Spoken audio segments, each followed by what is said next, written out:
Hello जी students, कैसे हैं आप सब लोग। आई होप आप सब लोग बहुत बेहतर होंगे और बहुत बेहतर तरीके से आप लोग प्रिपरेशन करने लग रहे होंगे। किसकी? अपने CUT PG एग्जाम की।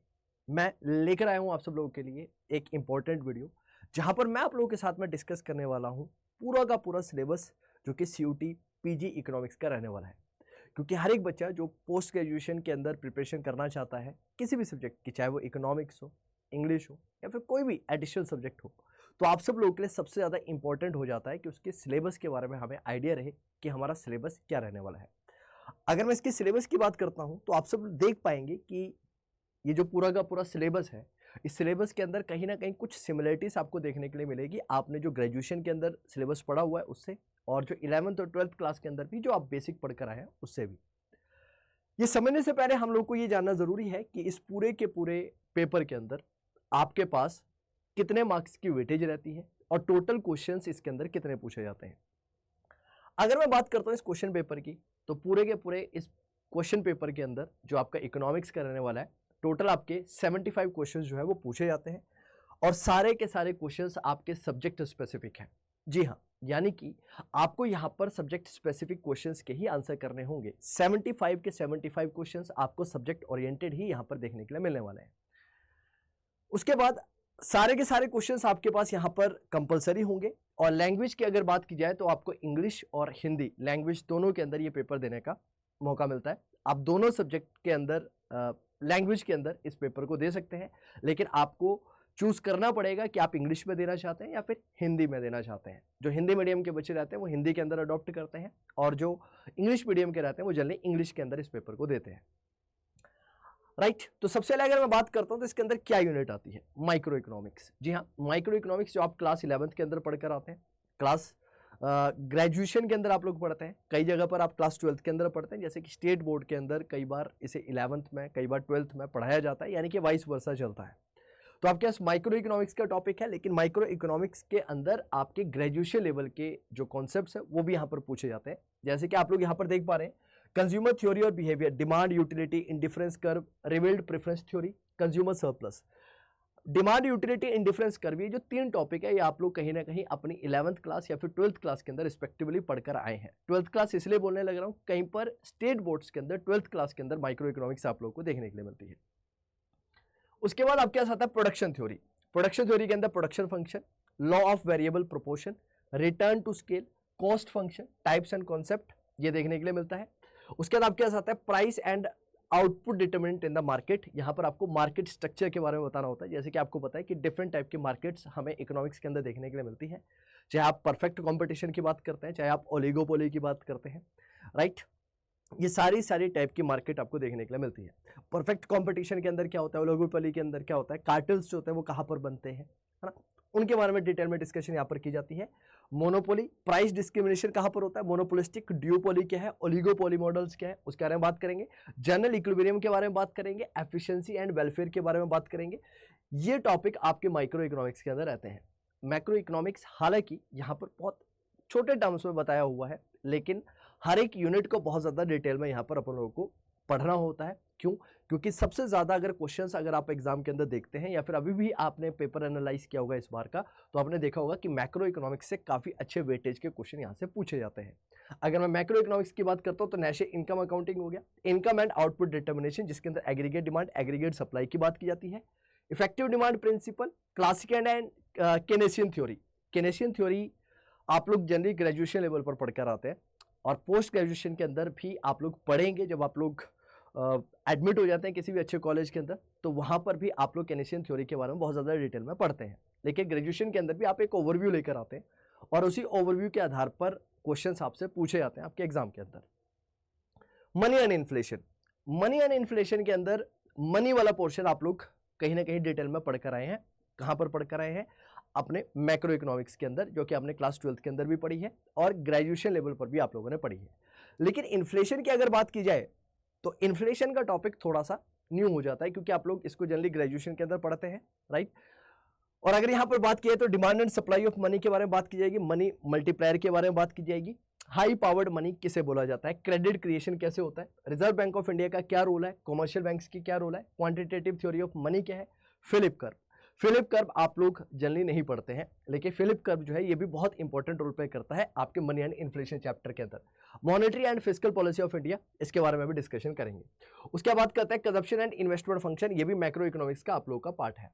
Permanent relative and life cycle hypothesis के बारे में बात करेंगे। हाइपोथेसिस का मतलब होता है क्या है।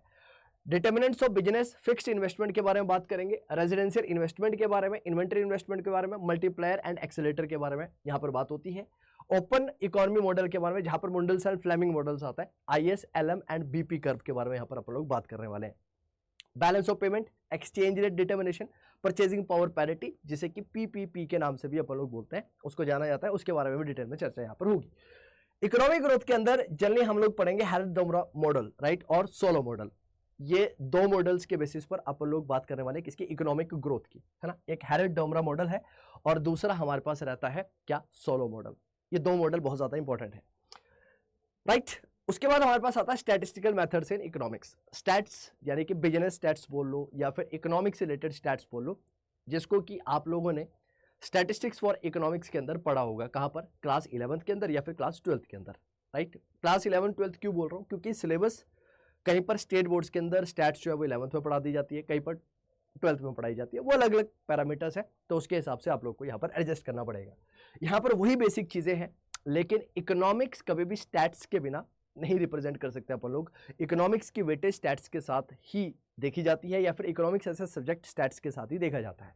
तो यहाँ पर हम लोग mean, median, mode, dispersion, skewness, quarter deviation, average deviation, mean deviation, standard deviation, correlation, regression, right. Regression के अंदर आपके पास सिंपल रिग्रेशन मॉडल यानी कि probability distribution sampling, right, normal distribution क्या होता है उसके बारे में, ये सारी चीजें आप लोगों को यहाँ पर पढ़ी जाती है। उसके बाद आता है आपको मैथमेटिकल मेथड्स इन इकोनॉमिक्स, जहां पर set, vectors, functions of one and several real variable, singles and multi variable optimisation, integration of functions, difference equation, determinants matrix, linear programming, probability, differential equations, ये सारे के सारे मैथ्स के portion हैं। जी हाँ, maths और स्टैट्स ये दो यूनिट ऐसी हैं जिसको आप इकोनॉमिक्स से सेपरेट नहीं कर सकते हैं, इनको आपने कहीं ना कहीं इसके साथ में ही पढ़ना होता है, कवर करना होता है। उसके बाद आपके आता है इंडियन इकोनॉमी। इंडियन इकोनॉमी के अंदर अपन लोग पूरे के पूरे इस यूनिट को 3 पार्ट के अंदर बाइफरकेट करते हैं। ब्रिटिशर्स के इंडिया आने से पहले से लेकर, ब्रिटिशर्स के इंडिया के अंदर रूल करने से लेकर, और ब्रिटिशर्स के इंडिया छोड़कर जाने के बाद इंडिया की इकोनॉमी किस तरह से ग्रो करती है उसके बारे में बात करते हैं। जैसे कि नेशनल इनकम हो गया, पॉपुलेशन हो गया, ऑक्यूपेशनल स्ट्रक्चर हो गया, ये चीजें होगी। एग्रीकल्चर, इंडिया की इकोनॉमी जनरली एग्रेरियन इकोनॉमी थी ब्रिटिशर्स के आने से पहले भी और ब्रिटिशर्स के रूल करते टाइम पर भी, लेकिन क्या इंपैक्ट देखा गया over the period of time, उसके बारे में यहाँ पर डिटेल में चर्चा की जाएगी। Economy and state in imperial context, है ना, यानी कि जब इंपीरियल पावर ब्रिटिशर्स जब रूल कर रहे थे तो उसके रेफरेंस में कैसी थी economy, right. Drain of wealth का मतलब क्या है, इंटरनेशनल ट्रेड क्या है, flow and the colonial economy क्या है, पब्लिक इकोनॉमीज क्या है, पब्लिक एंड प्राइवेट गुड्स क्या होता है, एक्सटर्नलिटीज क्या है, बजट क्या है, डेफिसिट क्या है, पब्लिक क्या है, डेट क्या है, फिस्कल फेडरलिज्म क्या है, टैक्सेशन के बारे में अपन लोगों ने पढ़ना है, राइट। जनरली टैक्सेशन का टॉपिक इकोनॉमिक्स के अंदर नहीं आता है, लेकिन यहाँ पर अपन लोगों को टैक्सेशन का टॉपिक भी डिटेल में पढ़ना है, उसके इकोनॉमिक इंपैक्ट इंडिया के ऊपर क्या पड़े, dead weight loss and distortion का मतलब क्या है, एफिशिएंसी एंड इक्विटी कंसिडरेशन का मतलब क्या होता है, टैक्स इंसिडेंट क्या है, और ऑप्टिमल टैक्सेशन का मतलब क्या होता है। और उसके बाद कुछ यूनिट इंटरनेशनल ट्रेड की भी है। इंटरनेशनल ट्रेड के अंदर जैसे कि एडम स्मिथ की थ्योरी, रिकार्डो की थ्योरी, हेक्सर ओलिन मॉडल है, न्यू ट्रेड थ्योरीज, ये सारे की सारी अप्रोच आप लोगों को यहाँ पर पढ़नी होगी। हालांकि इंटरनेशनल ट्रेड के बारे में ज्यादा डिटेल में यहाँ पर नहीं बताया गया है, लेकिन इंटरनेशनल ट्रेड से भी कई बार एग्जाम के अंदर डायरेक्टली क्वेश्चंस पूछ लिए जाते हैं। तो यदि आप लोग इन सारी की सारी यूनिट्स की बहुत ज्यादा डिटेल में प्रिपरेशन करना चाहते हैं तो अड्डा 247 लेकर आ चुका है आप लोगों के लिए। क्या लेकर आ चुका है, बैच, और उस बैच को आप लोग क्या कर सकते हैं, ज्वाइन कर सकते हैं। तो उस बैच को सिंपली ज्वाइन करने के लिए आप लोगों ने क्या करना है, आपने अपने ब्राउजर्स के ऊपर जाना है और वहां पर टाइप करना है अड्डा 247। जैसे ही अड्डा 247 आप लोग यहाँ पर क्लिक करेंगे, अड्डा 247 के ऊपर जाते ही आप लोगों को यहाँ पर ऑल कोर्सेज दिखेगा। ऑल कोर्सेज के अंदर UG and PG entrance exams दिखेंगे।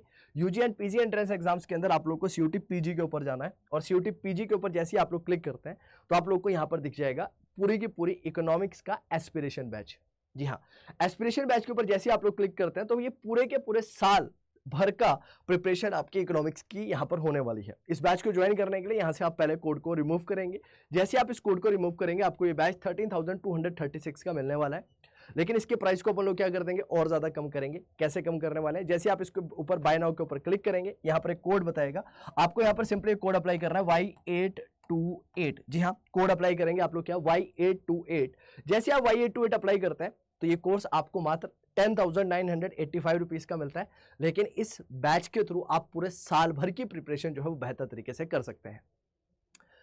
तो अगर आप लोग भी चाहते हैं अपने ड्रीम कॉलेज के अंदर जाना और बेहतरीन फैकल्टी से पढ़कर, जो कि खुद अच्छे कॉलेजेस से पढ़कर राइट आप लोग को पढ़ा रहे हैं, तो आप लोग इस बैच को ज्वाइन कर सकते हैं और अपना ड्रीम कॉलेज का सपना जो है पूरा कर सकते हैं।